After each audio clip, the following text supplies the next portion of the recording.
Assalamualaikum warahmatullahi wabarakatuh. Terima kasih semuanya udah klik video ini. Semoga teman-teman semua dalam keadaan sehat dan penuh dengan berkah.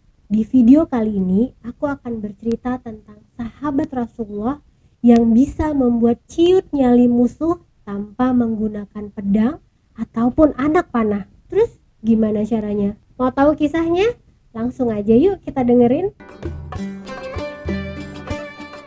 Kisah ini sendiri aku rangkum dari salah satu ceramahnya Buya Yahya dan beberapa sumber lainnya. Jadi di awal masa peradaban Islam tercatat ada 3 pujangga besar yang ikut menyertai perjuangan Rasulullah. Ada Ka'ab bin Malik, Abdullah bin Rawaha, dan Hasan bin Sabit. Kali ini kita akan membahas tokoh yang terakhir, yaitu Hasan bin Sabit. Di zaman Rasulullah, kalau orang pengen ngejatuhin orang lain, ngebunuh karakter, ataupun ngebunuh image-nya, pokoknya yang berhubungan dengan menjatuhkan atau menjelek-jelekan orang lain, bisa dengan cara membuat bait-bait syair. Kalau yang ngebuat syairnya pintar, itu syair bisa dengan cepat menyebar kemana-mana. Bakalan jelek lah nama itu orang. Kalau istilah sekarang viral. Jadi di awal mula masuknya Islam, kaum Quraisy merasa khawatir karena banyaknya orang yang mulai memeluk agama Islam. Mereka pun mencari cara gimana supaya bisa menghujat Rasulullah untuk menghambat dakwahnya. Maka kaum Quraisy pun mendatangkan Hasan bin Sabit. Pada saat itu Hasan bin Sabit belum memeluk agama Islam. Bahkan dia tidak mengenal Rasulullah, hanya pernah mendengar tentang Rasulullah saja. Hasan bin Sabit pun bertemu dengan Umayyah bin Khalaf dan Abu Sufyan bin Harb, pemuka suku Quraisy. Mereka membayar dalam jumlah yang besar supaya Hasan bin Sabit membuat syair untuk menjatuhkan Rasulullah. Teman-teman, Hasan bin Sabit ini nggak akan ngebuat syair yang tidak sesuai dengan kenyataan. Dia selalu membuat syair hujatan yang berkualitas sesuai dengan kenyataannya. Setelah menerima uang, Hasan bin Sabit pun meminta izin untuk melihat langsung Rasulullah. Barulah dia bisa membuat syair yang akan menjatuhkan dan menghujat Rasulullah. Setelah itu, dia pun menunggu di suatu tempat di mana Rasulullah akan datang. Pada saat Rasulullah datang, Hasan bin Sabit pun kebingungan melihat pancaran wajah Rasulullah yang sangat luar biasa. Dia menghalangi matanya dengan tangan seperti ini. Dia tidak berani melihat Rasulullah. Kemudian dia kembali kepada orang yang menyuruhnya untuk membuat syair yang menjatuhkan Rasulullah.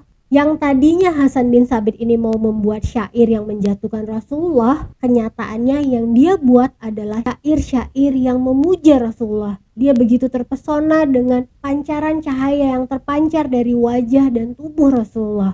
Hasan bin Sabit pun langsung mengembalikan uang yang telah diberikan untuknya dan berkata, "Aku akan bersaksi bahwa Muhammad adalah utusan Allah." Teman-teman, yang tadinya Hasan bin Sabit mau menghujat Rasulullah malah berbalik jadi bersyahadat karena melihat keagungan Rasulullah. Nah, disitulah awal mula bagaimana dia memeluk agama Islam. Hasan bin Sabit ini termasuk sahabat Rasulullah yang masuk Islam dalam usia yang sudah lanjut. Waktu itu dia berumur 60 tahun. Dia memiliki silsilah keturunan yang terhubung dengan suku Kharaj, yaitu suku yang sudah lama merantau dari Yaman dan menetap di Yathrib atau Madinah. Sebelum masuk Islam, Hasan adalah seorang penyair yang suka sekali menjelek-jelekan agama Islam. Puisi-puisi buatannya memiliki makna yang sangat kasar. Syairnya rumit dan agak susah dipahami.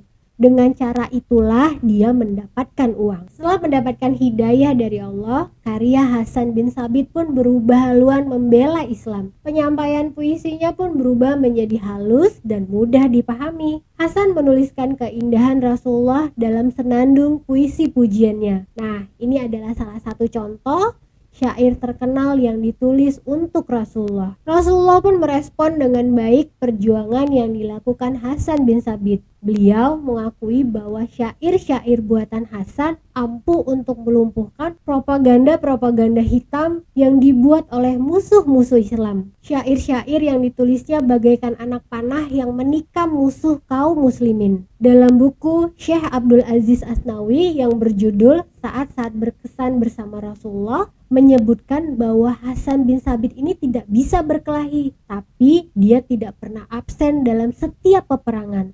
kecuali perang Uhud. Teman-teman, walaupun gak bisa berkelahi, tapi Hasan ini berjuang dengan caranya sendiri, yaitu dia selalu berada di sisi Rasulullah dan mengumandangkan puisi dan syairnya di hadapan para musuh.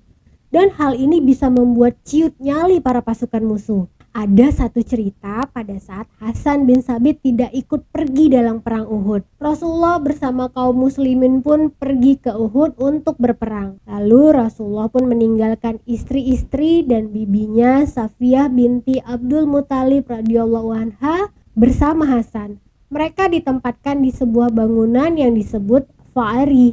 Bangunan ini berada tepat di sebelah Masjid Nabawi dan dijaga oleh Hasan bin Sabit. Pada saat itu ada seorang Yahudi yang memanjat naik bangunan tersebut. Ketika itu bibi Rasulullah Safiyah melihatnya dan berkata kepada Hasan, "Lihatlah orang itu, dekati dan cepat bunuh." Tapi Hasan pun menjawab, "Tidak bisa, aku tidak bisa berkelahi." Tapi bibi Rasulullah pun terus mendesaknya, "Tidak bisa, aku tidak bisa berkelahi. Kalau aku bisa berkelahi, aku sudah pergi bersama Rasulullah untuk ikut berperang." Kemudian bibi Rasulullah pun berkata, "Kalau memang kau tidak bisa berkelahi, maka ikatkanlah pedang di tanganku, maka aku tidak akan mendesakmu lagi." Lalu Safiyah pun berkata, "Kalau memang kau tidak bisa berkelahi, tolong ikatkan pedang ini di tanganku, maka aku tidak akan mendesakmu lagi." Hasan akhirnya mengikuti permintaan bibi Rasulullah. Setelah itu, Safiyah pun mendekati pria Yahudi itu dan tanpa banyak bicara, dia pun membunuhnya. Safiyah binti Abdul Muthalib merupakan wanita pertama yang membunuh seorang kafir. Lalu ketika orang-orang Yahudi yang lainnya melihat teman mereka terbunuh,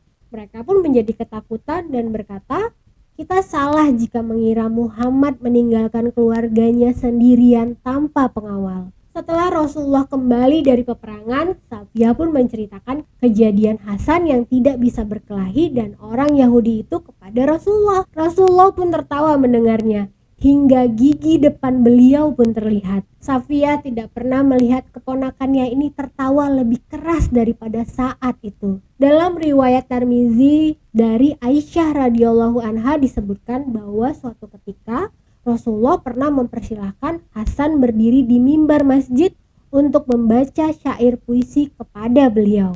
Awalnya Rasulullah mengundang Abdullah bin Rawaha dan bersabda, "Kritiklah mereka."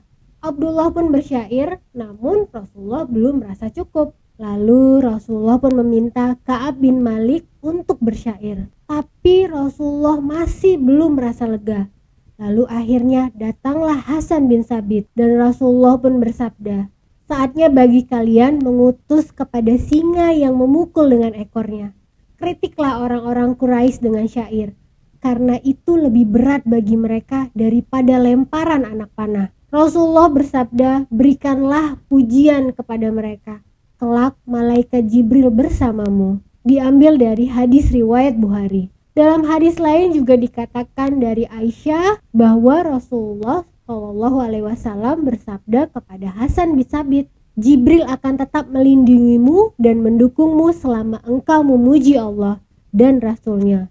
Dan Hasan pun pernah berkata, "Demi Allah yang telah mengutus engkau dengan kebenaran, sungguh aku akan menyakiti orang-orang kafir dengan puisi bagaikan sayatan di kulit mereka."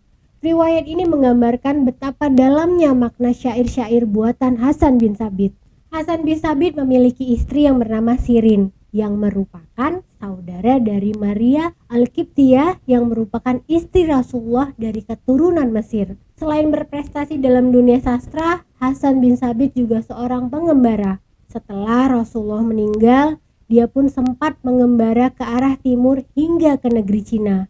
Dia mengembara bersama Sabit bin Qais, Sa'ad ibnu Abi Waqqas, dan Uwais al-Qarni untuk berdakwah dengan tujuan mulia. Di penghujung usianya, Allah menguji Hasan dengan kebutaan mata yang dia jalani dengan sabar dan terus berprasangka baik kepada Allah.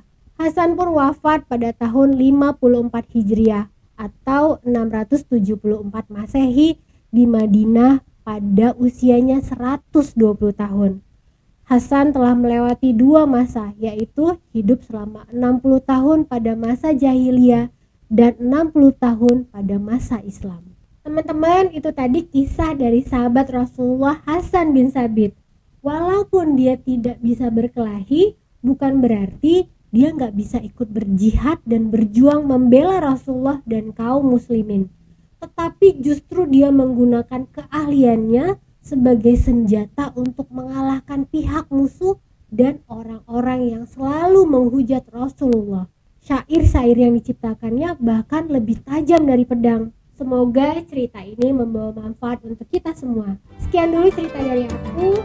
Kalian suka dengan video ini, jangan lupa di subscribe, like, dan share video ini. Dan jangan lupa nyalain notifikasinya supaya kalian akan selalu tahu kalau aku update cerita baru lagi. Terima kasih banyak yang sudah menonton video ini. Assalamualaikum warahmatullahi wabarakatuh.